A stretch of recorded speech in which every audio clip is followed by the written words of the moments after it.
To period or not to period? That is the question. I ran across an article recently, thanks to one of my clients, that wound me up a little bit because it says right in the caption that the wave of the future may be going without a period. And I'd like to invite you to reconsider. Join me this week as we take a look at the pros and cons of continuous birth control use, what it's there for, what it does in your system, and why arresting a bleed might not have the kind of outcome that you're hoping for. Hi, I'm Adrienne Irizarry. I'm an Eastern medicine practitioner who is passionate about women's health and helping women live their best lives. My goal is to put you in the driver's seat of your menstrual health, offering period solutions for a symptom-free life. Statements made in this program are for educational purposes only and not intended as a substitution for medical consultation or advice. We do not claim to diagnose, treat, or cure any diseases. This podcast is inclusive and welcomes all gender identities. The focus of the program is on biological function, and we will use the term women throughout, but it is referencing physiological and social challenges for biology, not identity. Come as you are, I am happy you're here and welcome all performances of identity. I hope you find something helpful in this show. Welcome back to another episode of the Reproductive Rebel podcast. I ran across this article that absolutely incensed me the other day. It actually was brought to my attention by one of my clients, and I'm so grateful that she did, even though this particular article made me absolutely crazy. And I will include the link in the show notes so you know what I'm talking about.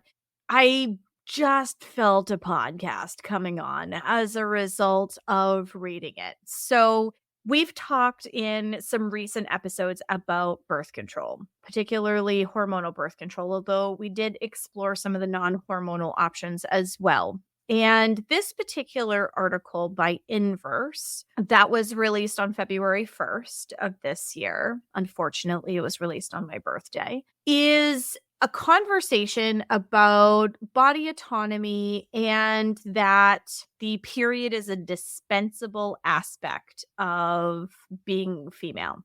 And I wanted to challenge a couple of the points in this article, and I thought they were very thought-provoking, and so I wanted to start a conversation around our cycling bodies, the importance of being cycling bodies in terms of our bone density and making sure that we have all of the minerals and nutrients that we're supposed to have, and what happens with prolonged hormonal birth control use. We have touched upon this in past episodes, so if you want to go back and revisit some of the episodes that we have discussed hormonal contraception, I invite you to do so. We covered that a fair bit here in season 2, But this article asserts that periods are indispensable. And I want to really clarify what they're talking about here, because this is a conversation that I do have with clients that come into my office. They think that taking hormonal birth control consecutively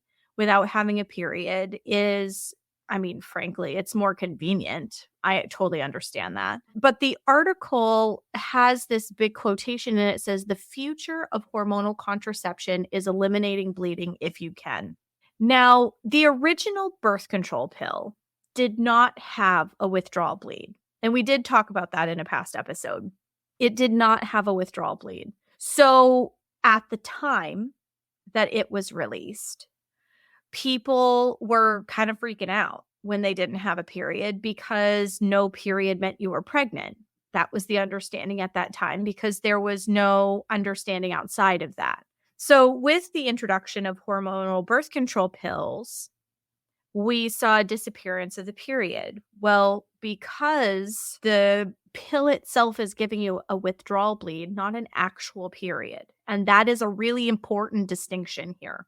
Okay, because in this article, they talk about having periods while you're on birth control, and you're not. You are not having a period when you're on hormonal birth control. You are having a withdrawal bleed because there is no ovulation taking place and then a certain number of days later then a bleed is taking place. The hormonal birth control is arresting your body's ability to do that function, which is a way that it helps prevent you from getting pregnant. And so there's a withdrawal bleed that is part of the pill packet, right? You stop taking the hormones, you come off of them, you bleed for a certain number of days, and then you start taking them again. And that's how the birth control pill works. So when you were in the 1960s and the only time that you didn't have a period was when you were pregnant, of course, no period was going to be a source of panic. Now we have this misunderstanding in our culture that you have a period while you're on birth control and you don't. Because if the pill is working the way that it's supposed to, it is inhibiting a full cycle expression of hormones, which is what it's designed to do, so that you don't get pregnant. So the bleed that results during actively and consecutively taking your birth control pills the way that they are prescribed is by definition a withdrawal bleed. The withdrawal bleed is not necessary. So this is why I kind of wanted to dive into this article and pull it apart a little bit, because it is not required for you to have this bleed take place when you're on hormonal birth control. That part of the article is true. I think some of the terminology is a little misleading, however, because it says, experts agree it's absolutely not harmful to not have periods due to hormonal birth control. Well, but you're not having an actual period. So it is not harmful to exclude your body from having this withdrawal bleed because you're just continuing to arrest your hormone experience using medication. So in that respect, it's correct. But when they use the word period, it's making the assumption that ovulation is taking place and this is a cycling body without obstruction to the normal communication process, and that is not accurate. And I think that's important. Words are important, especially because there is so much of a collective misunderstanding in our culture about how our body works. So when you've got somebody who's a doctor at a hospital that says it's not harmful to not have a period if you're on hormonal birth control, people keep assuming that you're having a period when you're on hormonal birth control, and you're not. You're just not. And that is important to know, because then it changes the entire frame of this particular article, which is that it is not harmful to prevent yourself from having that bleed. Does it give you reassurance around the fact that you're not pregnant? Yes. But let's talk about the fact that being a normal cycling, bleeding body without having this medication introduced into the picture is healthier for your body than being reliant upon something, whether you're allowing for a bleed to happen or not, being reliant upon something that is arresting that process. Because when you are taking hormonal birth control actively for a prolonged period of time, whether you're allowing the bleed or not, you are creating certain mineral and nutrient deficiencies in your body. The medication takes that or inhibits it from being absorbed, or, fill in the blank.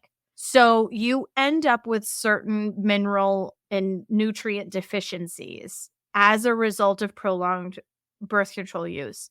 So we see issues with ovulation returning. We see issues with being able to conceive after taking this medication for a prolonged period of time. There is some information that is just starting to surface in the research that shows that bone density in women who have taken hormonal birth control for prolonged periods of time, once they're in their later years, their bone density is more compromised. These are really real concerns, folks. So this article is very flippant in the fact that it's like, well, if you're taking birth control, you don't need a bleed, which in a culture where we are looking for the fastest solution, everything is an Amazon Prime kind of solution. I want it bigger, faster, and yesterday. Of course, people are going to be totally sold on an article like this because they're going to go, oh, hey, I don't need to have the inconvenience of having a bleed every month. Why am I doing this? But the challenge is it's making it look like we don't need to do this bleed because it's not contraindicated, but they're kind of glossing over the fact that the long-term hormonal birth control use is problematic. And that's part of what I wanted to raise in this particular episode. So the pill, like, for example, the progesterone only pill can create risk for bone density loss because estrogen boosts bone density. This is why once we cross the menopausal threshold, bone density starts to become a very active conversation. And there are some people who are pushing back and saying that it can lead to higher fracture risk later on in life, but they don't do a lot in terms of supporting that with evidence, although there is evidence that it is coming to the surface. So you're not having a regular cycle when you are on a hormonal birth control pill. So words are important because we have a collective misunderstanding in our culture about hormonal birth control and that we have a period and we don't. We have a withdrawal bleed. It mimics a monthly cycle, but it is not actually a cycle. So there's lots of social reasons why the withdrawal bleed was put in there. Some of it was religious in nature because the Catholic Church, I mean, even still today, the Catholic Church isn't super keen on there being any form of contraception. Even though we live in a world that's overpopulated, they're still not a big fan of the idea, although they're very good about teaching fertility awareness. So fertility awareness, it's an option, folks. But in the 70s, we were looking at this big push for body autonomy. And in a post Roe versus Wade era, we're looking for body autonomy and ways to prevent unwanted pregnancies. So we're starting to lean, like, birth control's been used for all kinds of things from period cramps to acne, right around the cycle. But we're starting to lean back in that direction a little bit because there's a lot of fear in a lot of places around getting pregnant because of the lack of access to be able to make body autonomy related choices. So then articles like this come out and they say things like there are benefits to continuous birth control and, we need to consider going without a bleed. And people who aren't really keen on their bleed, there's not a lot of people who absolutely love having their period come every month or a withdrawal bleed coming every month. It's very appealing to eliminate that option altogether, but you're not getting that little break in the hormones when you're taking things continuously. So if we're already seeing nutrient deficiencies as a result of taking birth control in general over a prolonged period of time, can you just imagine what those numbers might look like years from now, taking it without a break for a prolonged period of time? Sure, it may make things really convenient and easy right now, but what is it going to do for your health long term? What are your bones going to be like when you're an older woman and you've made that transition through your menopausal years? Like, these are real considerations that we're not doing enough to talk about right now. So we're leaning on these medications. They're literally prescribed for everything. Like I said, from painful periods to acne to symptom management and so much more. But it's not even allowing the symptoms to occur because the hormones aren't happening in the way that they would naturally. So instead of getting to the root of why those symptoms are happening in the first place, we're throwing a Band-Aid on it. We're essentially arresting the normal expression of hormones in favor of convenience or a toolkit that doesn't serve the needs of that particular person. So, there's real concerns, like I said in previous episodes, about IUDs and extreme pain and migration and all of those kinds of things. And, in this particular article, there was a person that is quoted in the article that says, that their parent doesn't think that having a period must not be good for them because they're not going through a regular cycle in their body. So why not just arrest this idea? So having a period isn't a bad thing. And honestly, for a lot of my clients, they look forward to it if there's some level of stagnation in their body because they get a sense of relief and they feel better. They feel lighter, they feel cleaner when they're able to have an actual period. I think the part about this particular article that really wound me up is talking about using birth control to manage menstrual symptoms because all it is covering up what's actually going on and theoretically making the problem worse in the future because now you're going to have to bring your hormones back up online. And that's not always a smooth process for people either. I have people that start to work with me when they're thinking about trying to have a baby. And, when they come off of birth control, their doctor will say something to the effect of, you can have one cycle and then you can go ahead and start trying.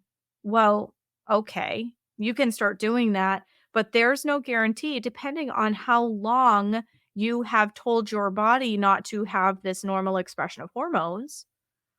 That could be 6 months before you actually start ovulating. It could be that month. It could be the next one. Could be 3 months from then. But I've seen people be 6 months or more if they've been 10 plus years on birth control before their body starts actually ovulating again. And ACOG's definition of infertility is 6 months of consecutive unprotected sex with no pregnancy resulting. Well, that's kind of like setting people up for failure. Or here's the conspiracy theorist a little bit, setting them up to go into a system that makes a lot of money. Because if you're unsuccessful in those 6 months, then you start having diagnostics done. You start having testing for both you and your spouse or whoever it is that is contributing to your birthing process. You start having escalation in how they're handling you, right up to and including IVF. And for anybody who's ever seen the dollar signs around in vitro fertilization, you know that it is not an inexpensive process. There is money to be made there. So I can't say that there is anything kinky going on here, but it does raise an eyebrow and cause people to question, or at least I'm questioning and I'm inviting you to question some of these definitions and some of these structures that we have around caring for menstrual health. Yes, if you want to have your fertility in your hands, you should have the ability to do it. Absolutely. But I truly believe in the years that I've been doing this, that a lot of our menstrual health related challenges is a collective lack of education around how our bodies work. When we know how our body works and we know how our fertility works, we are only fertile 7 days out of the month, folks. Only 7 days. Why would you change your entire hormone expression to prevent pregnancy for 7 days? Doesn't that seem a little crazy? Now, for the people who are taking birth control because they are dealing with adverse symptoms, birth control doesn't fix. It doesn't solve. It doesn't get to the root of the problem. It stops the expression of what's happening. So yes, you get some temporary relief, but you have to come off of this medication someday. I know I'm a little biased because my birth control journey ended in a heart attack. But these are very real concerns. The longer that you're on it, the higher your risk factors for a lot of these very, very undesirable side effects. I can tell you from personal experience, I don't recommend being like rushed into an emergency room because you're having a heart attack from birth control. I wouldn't recommend it. It's not a great time. So, what do we do about all of this? We educate. We teach people about our bodies. We take a close look at those little inserts that come with the pills and the IUDs and really look at what could potentially happen to our system if we take it. People do not have to suffer with negative symptoms with their periods. They don't. I truly believe that if we do a good job educating the next generation and empowering them with the tools to be proactive about their health, that it is entirely possible to have an entire generation of women that have no idea what period disharmony looks like. I believe it's possible. Will it happen in my lifetime? No. But I'm hoping that this show, the work that I do, the work that the holistic women's health practitioners that I'm training do in the world, in our little microcosms, that is going to have a ripple effect. And we're going to be able to influence the way that women understand their bodies, because we deserve to be able to make informed decisions. And a lot of times when we're talking about birth control and taking it consecutively or taking it for years on end, or yes, I see that your blood pressure is a little elevated, but there's no cause for concern, those types of things shouldn't even be our experience, because we should have the information to be able to ask critical questions like, there's a risk of heart issues in my family. Is this safe for me to take? But we don't question it. Our doctor goes, here, this is going to solve the problem. They push the piece of paper from their script across the table, and they expect either the pharmacy to read you in on it or for you to explore the leaflet on your own. And let's face it, we're in a culture that's too damn busy, that's moving too damn fast. Nobody sits down with that leaflet. Nobody does. And I feel so bad for the women who spent so much time fighting to have that leaflet put in, for people to not take the time to look at it, because they were understanding that there were very real concerns around birth control, and they were trying to find ways to educate and intervene where people were dying around this medication. So when we look at articles that talk about taking birth control consecutively, it's a cause for concern. Our period is not expendable. It's a healthy part of our hormone expression. We do not have to get pregnant unnecessarily, but it requires a level of body literacy. So don't be the sheep. And I'm not saying that in a negative way, and I'm not throwing shade. Okay, I'm totally not. I was one of these people. This is how I ended up on the birth control gauntlet and in an emergency room at 25 years of age having a heart attack. I was a byproduct of the system. I have endometriosis. I was having horrific periods. They put me on it to quote unquote, and I'm using air quotes, quote unquote, control my period and help me be less symptomatic. And at one point, I had been told I didn't need to have a period. And as somebody with endo, it was better if I didn't bleed. And 10 years on that medication, man, and I almost died. So the risks are real. The risks are very real. And while the article at the very end says that the article isn't a call to cancel periods or to demonize the process of eliminating the bleed, I invite you to consider that there can be some very real health problems with prolonged birth control use, and definitely if you're taking it consecutively with no bleed. Because even the withdrawal bleed gives your body a break for a week every month from taking this medication.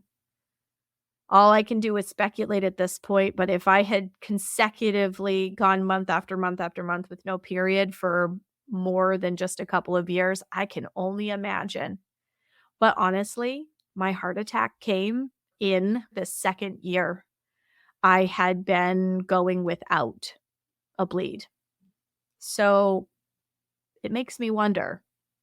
And it's why I invite the conversation for you to talk with a healthcare practitioner or to talk to somebody like me, weigh the pros and cons, get curious about your health, get curious about how to care for your body, get curious about how your body functions.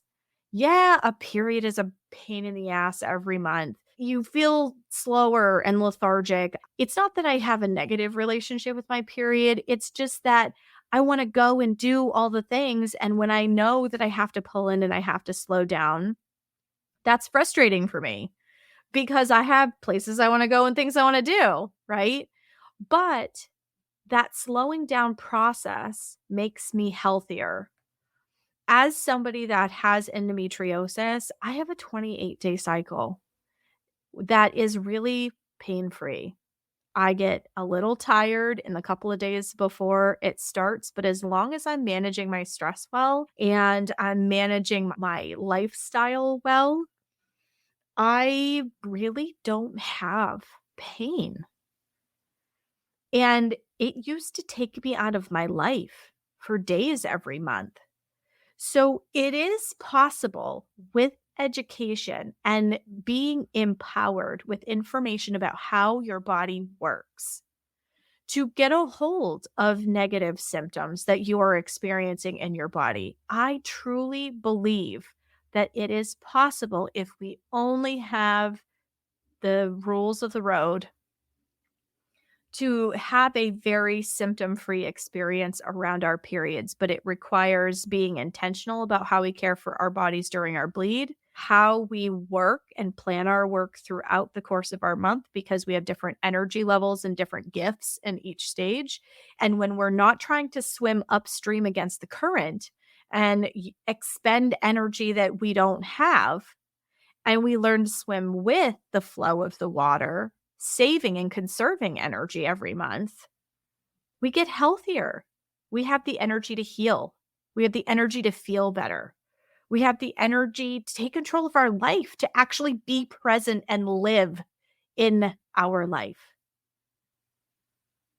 So, making your period go away by means of medication and discontinuing a withdrawal bleed from your experience is only going to temporarily pause whatever might not be working in balance in your body.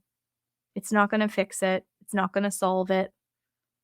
It might be more convenient for a short period of time, but what issues is it going to create for you later on down the road? Like I said, this conversation isn't to demonize anyone or to make anyone feel poorly about themselves or the choices that they've made. We can only make decisions with the information that we have. I can't tell you the number of times I've had this conversation with my mother because I started birth control as a teenager, not because I was sexually active, but because I was having massive period problems that were really destroying my quality of life. And the doctor said birth control would solve the problem. And my mom was like, let's do it because my mom loves me and my mom wanted my life to be better, me to feel better, for me to not feel so yucky. And she did the best she could with the information that she had. That's all we ever do. But I raised this conversation and this line of thinking and invite you to get curious and actually question, am I doing this out of convenience or am I doing this because I don't have any other options? If the answer is I'm doing this because I don't have any other options, I invite you to pursue that because I assure you there are other options. And this is the space that I work in and I love working in because I work between the lines, man.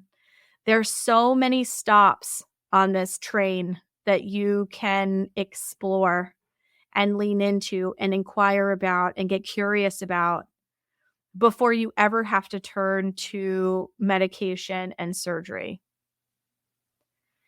Because all of those things come with unwanted side effects that in a lot of cases are worse than the fact that we live overstressed out, under-supported, under-resourced lives. And this is why we have cycle-related problems. So I invite you to question, to research other options, holistic women's health practitioners, naturopaths, steaming practitioners, acupuncturists, acutonics practitioners, and the list goes on and on. There are so many beautiful souls that are stepping into this space that want to help create solutions that are going to help you to live the most aligned, best version of your life. Birth control only pauses the experience for a short period of time. It doesn't solve the problem. So let's roll up our sleeves and get to the root of the problem. Thank you for joining me for another episode of Reproductive Rebel. Reproductive Rebel is recorded by certified peri-steam hydrotherapist, herbalist, sound healer, and Chinese nutritional therapist Adrienne Irizarry of Moon Essence LLC. If you are interested in setting up an appointment with Adrienne for one-on-one support, ordering from our store, or checking out our course offerings, visit our website at moonessence.life. Be sure to subscribe to our newsletter to get insider information on upcoming events and offerings. Join the conversation. Like us and follow Moon Essence Me on Instagram, Facebook, Twitter, or LinkedIn. Your voices make this program possible. Thank you all for your continued support.